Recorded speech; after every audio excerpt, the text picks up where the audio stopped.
Bienvenue sur votre chaîne Handicap Radio TV. Aujourd'hui, nous revenons sur une affaire qui choque profondément l'opinion publique et interroge jusque dans les rangs de la police. Il s'agit du brigadier Julien Paliska, un homme qui, durant des années, a su se dissimuler derrière un masque de respectabilité et de générosité, alors qu'il menait en réalité une double vie inquiétante. Une façade de bon samaritain, décrit comme nonchalant, toujours souriant et de bonne humeur, Paliska avait construit une véritable légende autour de lui. Ancien scout d'Europe, il se présentait comme un homme habité par la foi et engagé dans des actions humanitaires. À Marseille, il mettait en avant son rôle de président bénévole de l'antenne locale de l'association Virlani, censée protéger les enfants des rues de Manille, aux Philippines. Une couverture parfaite qui lui permettait de voyager régulièrement en Asie, où il parrainait plusieurs enfants.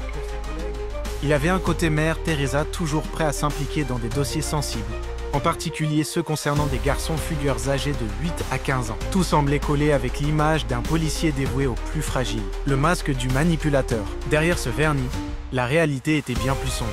Le brigadier avait mis en scène sa vie privée avec un machiavélisme glaçant. Pour éloigner tout soupçon, il prétendait avoir une compagne, une certaine Lulu dont la photo affichée sur son bureau provenait en réalité d'un compte Facebook pris au hasard. À côté d'elle, une autre photo trônait, celle de Gabin qu'il présentait comme le fils d'une cousine dont il avait la charge après une période difficile. En réalité, l'image provenait d'un jeune DJ belge, totalement étranger à cette histoire. Ce montage lui permettait de justifier son attachement aux enfants et de donner le change à ses collègues. Tel un Dexter du crime sexuel selon certains témoignages, il avait travaillé son rôle avec un sens du détail et une maîtrise troublante. Une question qui dérange. Pendant des années, Paliska a exercé au cœur même de services spécialisés dans la lutte contre les délinquants sexuels, à Épinay-sur-Seine de 2011 à 2015, puis à Marseille entre 2018 et 2021. Comment un tel prédateur a-t-il pu passer entre les mailles du filet alors que ses collègues étaient formés pour repérer les pédophiles les plus retors? Comment expliquer qu'aucun signalement n'ait émergé malgré des comportements qui,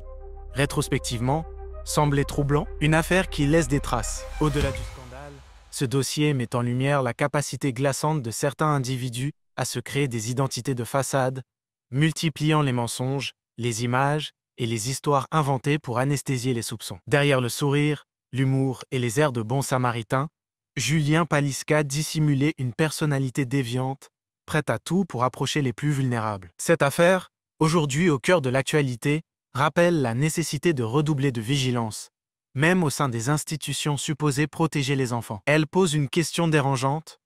Combien d'autres manipulateurs parviennent encore à se cacher derrière des masques irréprochables? C'était votre dossier spécial sur Handicap Radio TV. Restez connectés et surtout, n'oubliez pas de vous abonner, de liker et d'activer la cloche pour suivre toutes nos prochaines actualités.